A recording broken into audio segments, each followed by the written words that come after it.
স্ক্রিনে যে অঙ্কটি দেখা যাচ্ছে অঙ্কটি হচ্ছে বীজগণিতের একটি অঙ্ক x plus Y plus Z is equal to 7 এবং x y plus y z plus z x is equal to 10 হলে x square plus y square plus z square is equal to কত।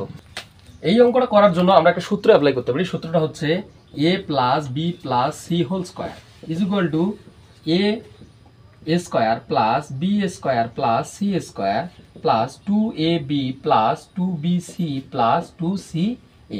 আমরা এই সূত্রটাকে অ্যাপ্লাই করতে পারি। এই সূত্রটাকে একটু modify করে লেখা যায় a square plus b square plus c square, এটা একটা।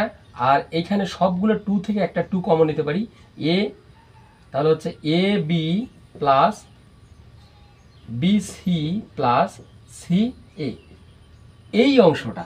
তো দেখেন এখানে a প্লাস বি অর্থাৎ X plus Y plus Z is equal to কিন্তু 7, তাহলে আমরা লিখতে পারি 7-এর উপর স্কোয়ার, তাহলে A square B square C square অর্থাৎ A square Y square Z square, এটার আমাদের মান বাইর করতে হবে। তাহলে আমরা ধরে নেই এটা সমান সমান আমরা ধরে নেই কিউ ধরে নিলাম বা ওয়াই ধরে নিলাম, এটা সমান সমান ওয়াই। তাহলে এখন দেখেন এখানে আছে 2abc অর্থাৎ abc মানে কত 10, আমাদের ইন্টু আছে 10 বা 7-7 49, y প্লাস 10 দুগুণ কত হবে 20 বা y ইজ ইকুয়াল টু এটা দিক দিয়ে বিয়োগ হবে 49 থেকে 20 মাইনাস কত হচ্ছে তাহলে 29।